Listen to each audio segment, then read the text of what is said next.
Déjame preguntarte algo. ¿Cuántas veces has sentido un dolor físico, emocional, que parecía que nunca en la vida se iba a acabar? Ese dolor que no se quita ni con una pastilla, ni con echarle ganas, que se vuelve crónico y que te roba el sueño y la energía. Por eso, hoy vamos a descubrir cómo el dolor puede ser muchas otras cosas. Puede ser inspiración para crear, puede ser ese espacio de ser más conscientes. Y por eso hoy tenemos el gustazo de tener como invitado a David Fajardo, autor de un libro maravilloso que se llama Carne Doliente, escritor, filósofo, conferencista, miembro de la Sociedad Colombiana de Cuidados Paliativos y un ser extraordinario. David, gracias por estar hoy aquí conectados con nosotros desde México. ¿Cómo va todo?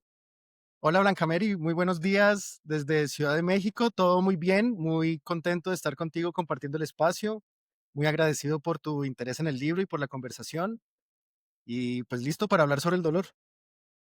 Oye, mira que cuando le contaba a la gente que íbamos a tener este podcast, la gente me decía, pero ¿y por qué va a hablar del dolor? ¿Por qué no habla de otra cosa más bonita? Y yo me quedaba pensando como que estamos en una sociedad muy light, ¿no?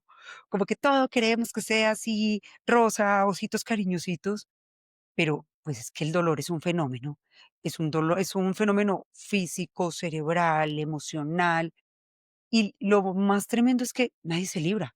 Nacimos en medio del dolor de nuestras mamás y transitamos el dolor durante toda la vida. Entonces, ¿por qué no empezamos por contarle a la gente cómo nació Carne Doliente? Sí, muchas gracias. Me parece a mí muy interesante lo que dices iniciando sobre cómo habitamos un contexto cultural donde no hay mucho espacio para hablar de estas cosas, ¿no? Y sobre toda esta dimensión, digamos, de la vida humana que como dices es como la menos rosa sino la más color de hormiga, digámoslo así, ¿no? Y junto al dolor, pues está el sufrimiento, la muerte, el duelo, la enfermedad, la vejez. Hay toda un área de la experiencia humana que nuestra cultura de alguna manera invisibiliza, oculta, como que no le gusta enfrentarla y asumirla. ¿No? Porque si nos asumimos como los seres vulnerables que somos, quizás muchas cosas habrían de cambiarse, digámoslo así. Y el dolor Claro, es una de ellas, digamos, y entre otras cosas, lo que habría por cambiarse es nuestra propia percepción y nuestro propio entendimiento del asunto. Entre otras cosas, pensar que no es como tú dices, solamente negativo, ¿no? No es como que el dolor sea solamente algo horrible en la existencia humana o algo que de lo que debamos lamentarnos profundamente, de que haga parte de nuestras vidas, sino que puede ser también muchas otras cosas. Entonces, en buena medida también la motivación del libro fue explorar esas facetas del dolor que son menos reconocidas, ¿no? En nuestra cultura. tremendo, porque mira, por ejemplo, cuando es un dolor emocional, cuando uno está atravesando un duelo, una pérdida, y uno dice, uy, es que me duele el corazón. Y la gente le dice, ¿cómo así? Pues es que los dolores emocionales no duelen. Y cuando uno va y hace una resonancia magnética y lo ve, comparten circuitos cerebrales. La ínsula, la corteza cingulada, la amígdala se activan igualitos en un dolor físico que en un dolor emocional. Entonces, señor o señora que nos está viendo, si usted tiene un dolor emocional, a usted sí le duele. Le validamos que a usted sí le duele y que no está solo. Creo que es un momento como de darle el valor al dolor como un acto de conciencia, ¿no? Bueno, pero entonces volvamos. Tú dices, bueno, contémosle la historia a la gente de qué te dolía y por qué decidiste salir al mundo a contar tu dolor. Claro, sí. Pues yo había estado estudiando el dolor desde un enfoque muy teórico, muy académico, ¿no? El dolor fue el tema de mi investigación. Antes, Sí, antes.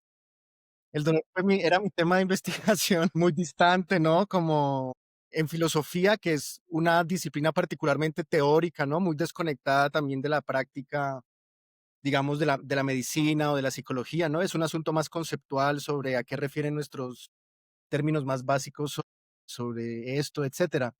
Y yo estaba finalizando mi tesis del doctorado cuando tuve una crisis de dolor de nervio ciático. Y eso es como no tan raro entre la gente que está terminando un doctorado. Hay estudios que no, y en muestran los cómo escritores en general, ¿a uno le da la ciática acabando el libro? Exacto, ¿no? Es como que esta tarea de estar aquí sentados escribiendo, claro, tú lo sabes más que yo también, como que es corporalmente es muy exigente y es muy, pues, intenso y es estresante, bueno. Entonces, en ese contexto, yo comienzo a tener esta crisis que me llega un día de golpe, de eso se trata también un poco como lo angustiante de estas condiciones, y es que, pues, por supuesto que no avisa, ¿no? Entonces, un día simplemente me despierto y tengo un dolor tremendo que ni entiendo porque es que no me puedo mover. Entonces, digamos que pude como conjugar 2 cosas, que fue lo que dio origen a Carne Doliente. Por un lado, tenía como todo este estudio y este recorrido que yo ya había hecho, bibliográfico, por las investigaciones que hay desde la biología, desde la psicología, desde la filosofía acerca del dolor. Y por otro lado, tenía pues como muy a la mano en el sentido de que las tenía muy adentro, las propias preguntas que se hace una persona doliente, una persona que está sufriendo por un dolor. Entonces, allí como que digamos intenté conjugar estas 2 cosas, ¿no? O sea, la necesidad de respuestas que tiene alguien que de repente experimenta un dolor que le está cambiando la vida, junto con las ideas y los conceptos y las teorías que hemos venido los seres humanos cultivando y desarrollando respecto al dolor. Entonces, un poco traté como de unir las 2 y este fue el resultado, digamos. Mira que eso es muy particular porque es el fenómeno de que el observador se convierte en el observado. Tengo que aprender a escuchar mi cuerpo, qué significa esto. Y cuando uno habla de estos temas, la gente siempre piensa en los 5 clásicos sentidos que son famosos, pero no nos damos cuenta del papel de la propiocepción y de la interocepción, del espacio que ocupa mi cuerpo y de cómo habito este cuerpo doliente, este cuerpo que se envejece, que se rompe, que es vulnerable, que nos creemos muy guau y somos la especie más fuerte. Ay, amigos, somos los más debiluchos. No tenemos colmillos, ni garras, ni esas pieles fuertes que nos protegen. Y cuando uno dice, bueno, ¿y entonces cómo aprendo a escuchar esto desde otro punto de vista, desde otra perspectiva? ¿Qué hiciste? ¿Cómo te diste cuenta de me voy a entarar, me voy a ir a sumergir en este cuerpo que duele, a ver esto cómo lo comunico y lo entiendo mejor? Claro, no, pues un poco fue como obligado, digámoslo de alguna manera. Justamente me gusta mucho cómo lo planteas, de cómo como que en el ruido del mundo no hay mucho espacio para justamente esa percepción hacia adentro, esa interocepción. Sí. Y esto tiene que ver también con todo ese mandato cultural que hablábamos hace unos minutos respecto a no atender el cuerpo, ¿no? Es como que lo que se necesita es la producción entendida de una manera pues, probablemente no tan buena, porque al final termina siendo muy improductivo, pero como la producción a toda costa, fuerza, el no quejarse, el no mostrarse vulnerables, en medio de del sistema, digamos, pues, económico y laboral muy difícil que se vive en la actualidad en todas partes. Entonces, justamente como que atender la propia debilidad, a entender la propia vulnerabilidad pues, a veces la gente no lo hace por miedo también, ¿no? Como el miedo a reconocerse débiles, a reconocerse faltos de competencia, a expresarle al mundo alrededor que, pues, no son los mejores en todo, es justamente muy difícil. Y el dolor se ha dicho, fíjate, que, pues, tiene ese poder de devolvernos al cuerpo. Realmente, como te decía, yo llevo, pues, varios años estudiando el dolor, pero estudiando el dolor era leyendo libros y leyendo artículos científicos sobre el dolor. ¿No? Lejos de mi cuerpo, nada más alejado del cuerpo, ¿no? En unas palabras, en unos papeles o en lo mental. Pero es cuando tengo la crisis del dolor donde justamente me vuelco los ojos hacia adentro y digo, bueno, pero ¿qué es esto que me está pasando, no? ¿De qué se trata esta experiencia? ¿Cómo lo puedo ubicar dentro de lo que sé acerca de lo mental? Y entonces fue más obligado. Tocó. Mira que cuando estaba leyendo el libro, hay algo que lo hablaba aquel día con Mario Alonso Puig, de cómo el observador modifica lo observado. Cuando decías, no, es que cuando me enfocaba y estaba trabajando, el dolor desaparecía por momentos. Y a mí me gusta siempre pensar que es como cuando tenemos un foco de estos en un escenario que iluminan determinados puntos y esa es la atención. A veces vamos tanto en piloto automático que nos olvidamos de vivir, de habitar el cuerpo. Lo hablaba en el episodio pasado con una coachee que llegó a burnout y decía: "Es que se me olvidaba almorzar o tomar agua o pararme al baño porque estaba en modo hacer". Como que estamos tan workaholics, tan absortos en el producir, que se nos olvida el vivir. Y llega el dolor y nos dice: "Oiga, ¿se acuerda que usted tiene este vehículo que le permite transitar la vida?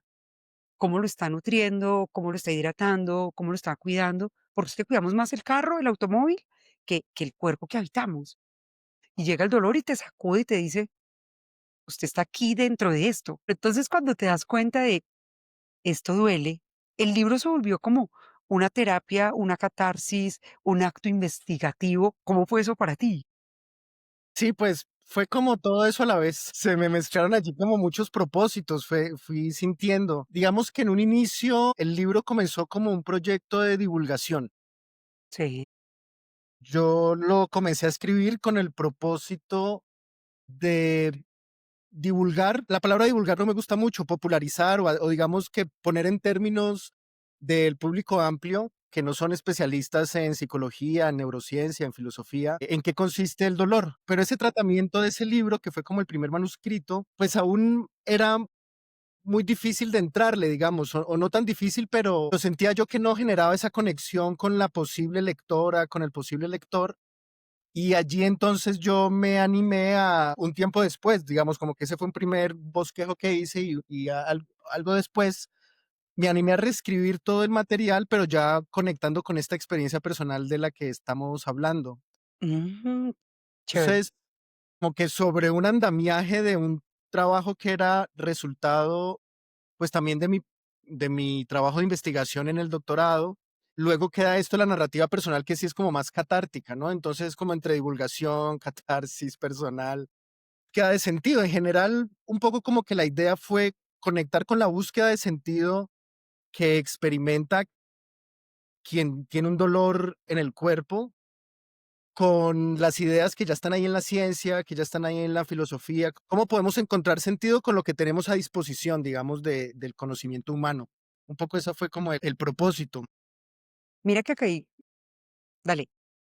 No, no, no, que ofrecer palabras, digamos, ¿no? Como decir, como miren, hay este montón de ideas, de conceptos, de términos que pueden ser de utilidad y que digamos que se presentan como complementarias a otras fuentes de sentido, porque en nuestros países, en Latinoamérica, muchas veces la fuente de sentido para atravesar estos sufrimientos, sean corporales o sean emocionales, existenciales, etcétera, provienen de la religión o provienen sí, como de unas fuentes distintas. Y esta fue como mi intento de decir, aquí también hay cosas valiosas a dónde acercarnos para poder darle significado a estas experiencias humanas difíciles. Y mira que eso me llevaba a mí cuando estaba haciendo la lectura del libro, que me encantó, súper recomendado, que suene a cuña publicitaria.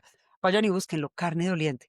Me senté a leerlo y yo quería dejar de leerlo porque tenía que hacer otras cosas, pero no, él me obligó a, venga, una página más y fue muy, muy interesante porque fue el empezar a ver esa diferencia entre el dolor y el sufrimiento. ¿Quieres que hablemos acá un poquito de cómo de repente alguien nos está escuchando y está atravesando una situación? ¿Cómo diferencio el dolor del sufrimiento? Sí, muy bien, esa es una gran pregunta.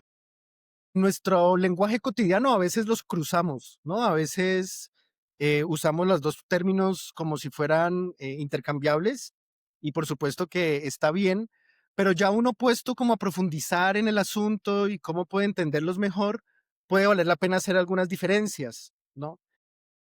Por dolor suele entenderse, y a mí me gusta entenderlo de esta manera, a la manera en la que lo entienden también las ciencias de la salud, ¿no? Que me parece que vale la pena escuchar lo que hablan desde la salud sobre el dolor, por supuesto. Y en ese ámbito el dolor, digamos que se restringe o el concepto, la idea del término dolor se restringe a las experiencias que están vinculadas con el cuerpo, a eso que experimentamos cuando hay algún daño corporal o lo que se experimenta parecido a cuando hay un daño aunque no lo haya, pero muy relacionado con el malestar del cuerpo, digámoslo así, o esta experiencia muy corporal. Mientras que por sufrimiento entendemos, digamos, afectividad más amplia que involucra de una manera muy global a la persona que sufre, ¿no? Entonces, para ver esta diferencia, permíteme como señalar lo siguiente. Hay dolores por los que no se sufren, ¿no? Podemos Ujú. experimentar dolores, por ejemplo, porque son muy ligeros. Digamos, si yo agarro una pluma o un punzón y comienzo a presionarme el dedo, comienza a yo a experimentar algo que primero es como táctil y en algún punto si lo sigo haciendo puedo sentir dolor, pero no diríamos que hay que sufrí por este dolor, ¿no? Solo sentí dolor, solo que no, pues no es lo suficientemente grande o lo suficientemente prolongado en el tiempo para sufrir por él. También hay dolores que nos parecen como, pues que nos adaptamos a ellos. Digamos, por ejemplo, si tomamos un café caliente, ¿no? Ahorita que estamos aquí conversando con un cafecito, si nos tomamos un café caliente, de repente nos quemamos la lengua y nos duele, pero listo, ¿no? Seguimos para adelante, nos terminamos el café y no pasa nada, ¿no? No es un dolor que nos ponga a sufrir. O dolores como los de luego de hacer ejercicio físico, que la persona va al gimnasio y después de una jornada pues fuerte siente unos dolores musculares, pero son dolores por los que no se sufre, ¿no? Se entiende que hace parte del crecimiento personal, de avanzar en esa tarea de mantener bien el cuerpo, etcétera. Yo tengo Entonces, ahí un término, sí, a ver, digo que ese es un dolor maluco bueno, eso. como que es una molestia, pero sabes que eso no te va a matar, entonces no sufres. Claro. Entonces podemos tener por un lado dolor sin sufrimiento, pero también podemos al revés tener sufrimiento sin dolor, ¿no? O sea, las causas por las cuales se puede sufrir, pues pueden ser corporales como los dolores o corporales como por ejemplo como el problema para respirar, la disnea o el agotamiento, digamos, fatigante o cosas de ese tipo, pero también podemos sufrir por otras cosas, ¿no? Podemos sufrir por cuestiones psicológicas, porque de repente tengo problemas de atención y no me puedo concentrar y sufro por eso. O podemos sufrir por cuestiones sociales, relacionales, porque mis relaciones, digamos, humanas, cercanas en la familia o en la escuela o en el trabajo o en donde sea, se ven resentidas, entonces se sufre. O sufrimos por lo que está pasando, no sé, la situación política del país, de sea uno u otro. O sea, podemos sufrir por un montón de cosas que no son dolor. Entonces la relación entre dolor y sufrimiento pues es particular, ¿no? Hay unos dolores que se sufren y hay unos sufrimientos que son, digamos, dolores, pero no siempre tiene por qué ser así. Y mira que ahí viene algo que me parece muy inquietante y es el tema de la somatización. Tú vas, le dices al médico, es que me duele y me duele el estómago y me estoy muriendo y la gente llora del dolor, te hacen todas las pruebas, te hacen todos los exámenes, te dicen, no hay nada malo, no hay nada que esté alterado en tu cuerpo.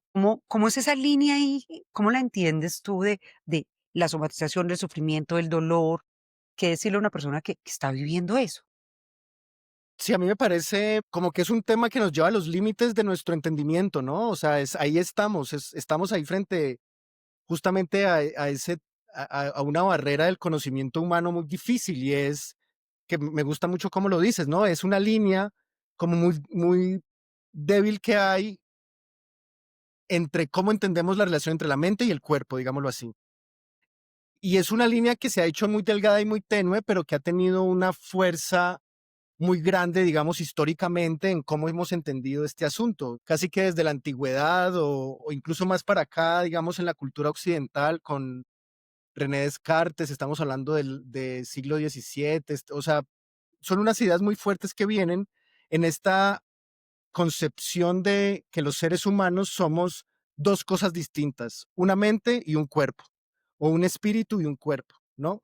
Y cada vez más, pues, esta línea tajante se ha ido difuminando, ¿no? En buena medida, mucho gracias a todo el estudio científico que tenemos sobre el cerebro, sobre lo corporal, que nos permite entender cómo lo mental no es que sea algo como despegado del cuerpo, como si fuera ocurriendo en un reino metafísico distinto de la materia y de lo corporal, sino que lo mental es de alguna forma una actividad muy compleja del cuerpo, ¿no? Por decirlo así.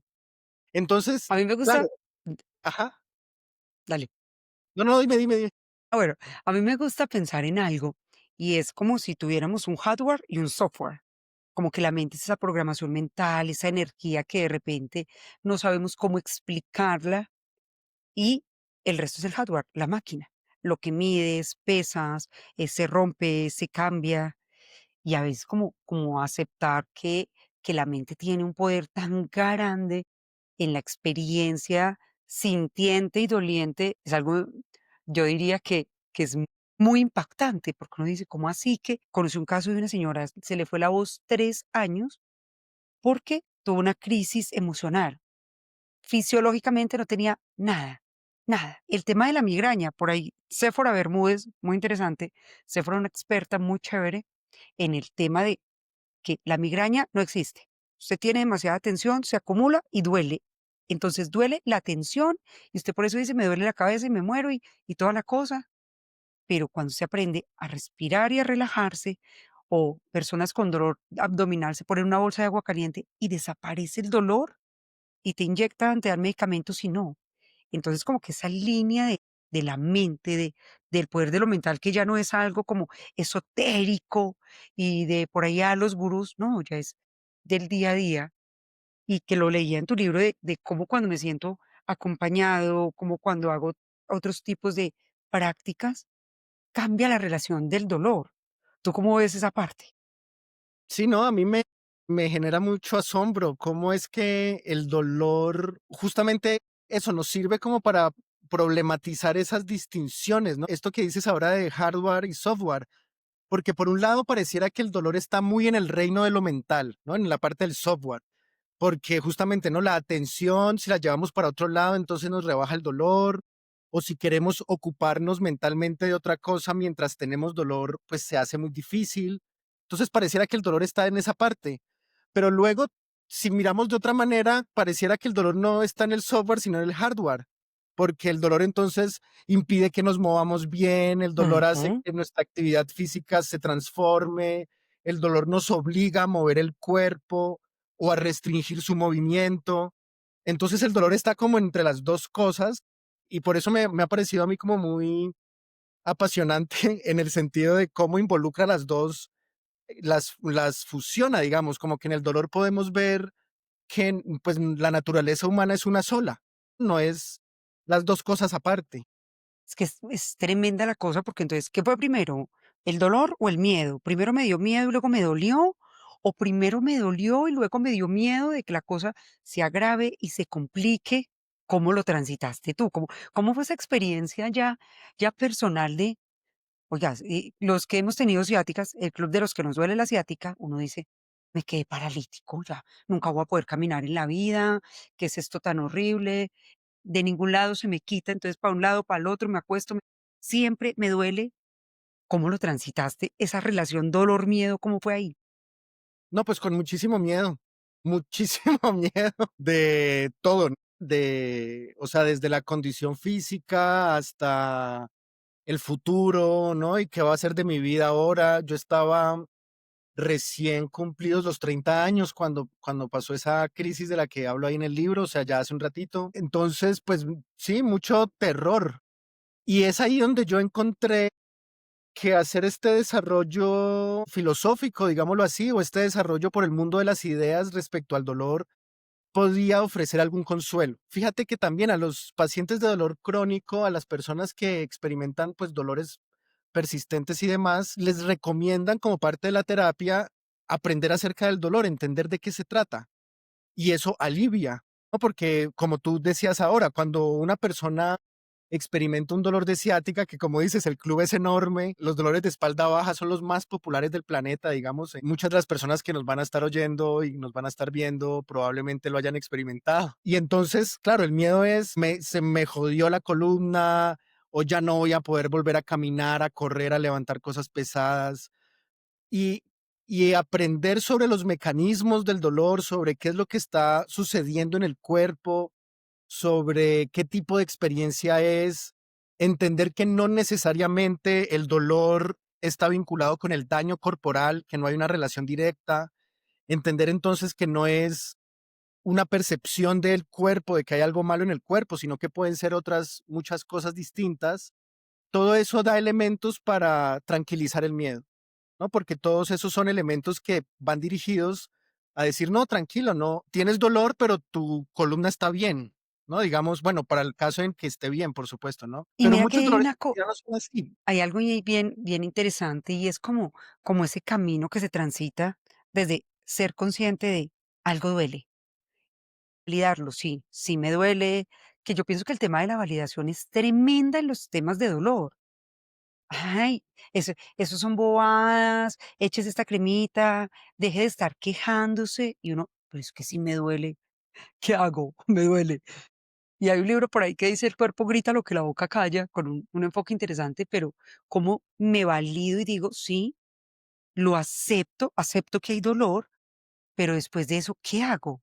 Y viene como el tema de la relación entre el dolor y la creatividad, una Frida Kahlo, cuando uno va a su casa y ve esa casa museo divina de cómo convirtió ese dolor tan duro en arte, en belleza, un Beethoven que en medio de la sordera dijo: "Tengo esta habilidad y sigo avanzando". ¿Cómo fue ese encuentro con la creatividad y decir: "Puedo hacer esto a pesar del dolor, no voy a esperar que se me quite el dolor para avanzar"? Sí, está increíble, ¿no? Cómo el dolor ha sido como motor de generación y generación de muchas cosas a la vez. Y fíjate que algo que a mí me parece muy bello es que no necesariamente tiene que estar conectado como con estas grandes obras de arte, que por supuesto que lo está conectado y como estas que mencionaste y varias otras, sino también con pequeños actos creativos en la vida cotidiana, ¿no? Como que una persona que de repente ya no se puede mover igual por su dolor, pues imagínate, toca resolver un montón de cosas, ¿no? Tan básico como cómo me voy a parar de la silla si ya no me puedo parar de la manera usual, moviendo las piernas como lo solía hacer, distribuyendo el peso del cuerpo de tal manera, sino que toca buscar otras. Y ahí se pone en marcha la creatividad de una manera pues muy interesante, ¿no? O sea, todo comienza a cambiarse y toca ser creativo. Que entonces yo ya, por ejemplo, no escribía sentado, sino que escribía de pie y utilizaba un librero que tenía, y entonces puse la computadora encima y trabajaba parado. Y ese es un acto creativo, digamos, ¿no? Porque está ofreciendo uno soluciones distintas a unas problemáticas que está teniendo. Cómo cambiar también la vida social, digamos, ¿no? Si tú no te puedes mover, no puedes salir de casa, pero todavía necesitas, porque sigues siendo una persona, necesitas conexión humana, necesitas actividades, pues toca también hacer unos actos de creatividad para encontrar maneras nuevas de hacer lo que antes se hacía de otras formas. Entonces eso como un nivel muy cotidiano, ¿no? O sea, como que hay un despliegue de creación inmediato, ¿no? Y muy natural. No es como que es algo que está en la potencialidad de todas y todos, ¿no? De cómo resolver estos asuntos echando mano como de nuevas estrategias. Y mira que el tema del journaling, de que la gente simplemente el acto de escribir, de escriba acerca de lo que está viviendo. Ahora que tú estabas hablando de cómo uno da frutos después del dolor, no necesariamente tiene que ser físico. Cuando yo escribí el libro, por acá lo tengo, el de Ansiosos y agotados a tranquilos y enfocados, este libro nació de mi dolor emocional más grande y más profundo después de que mi mamá se muere de cáncer de cerebro, de que mi mentor se suicida al siguiente mes y de que mi papá se muere de un accidente cerebrovascular al otro mes, todo en 3 meses consecutivos. Y yo dije, yo no conocía el dolor. Y yo sentía que me habían arrancado todo por dentro y, bueno, ¿qué herramientas tengo? ¿Qué estrategias? Y comienzo a escribir y sale este libro de El cerebro cambia en 8 semanas. Entonces empecé de cómo apago un incendio y cómo lo voy transitando un paso a la vez hasta que vuelvo y respiro. Y tú utilizas un término muy lindo y de el tema de la florecer, de la flora ahí en el cactus. Entonces, como que si hay esperanza después del dolor físico o emocional. ¿Nos cuentas un poquito ahí? Oye, no, sí, está muy tremendo. Me quedo un poco sin palabras con lo que acabas de contar. Muchas gracias por compartirlo, me parece muy interesante. Sí, como que hay una estimulación que produce el dolor, digamos, en la mente y en el espíritu respecto a generar sentido, ¿no? Entonces, como que además de este, digamos, acto creativo de resolver lo inmediato de la vida cotidiana, corporal, físico, está también esto otro de cómo resolver el lugar que le voy a dar yo a ese dolor o a ese sufrimiento en la vida personal. ¿Qué significado voy a ofrecerle, voy a atribuirle para que se integre a mi propia historia, ¿no? A mi propia narrativa. Y siento que ahí en esa, digamos, como estimulación de esa capacidad que también tenemos todas las personas de dar sentido, de construir narrativa, de construir significado a partir de lo que nos contamos, pues es ahí donde hay como una potencialidad muy fuerte para que ocurran estas cosas, ¿no? Para que ocurran tu maravilloso libro que escribiste a partir de eso, para que ocurra estas obras de arte fantásticas que ocurren en ese estado, en ese momento, en esa exploración de dar contenido a eso que está sucediendo. Una manera en la que a mí me parece bien decirlo es ubicar el dolor en la propia narrativa personal. ¿Qué es esto? ¿Qué lugar le voy a dar? Y es muy bonito porque es darnos cuenta de que aceptar no es resignarse.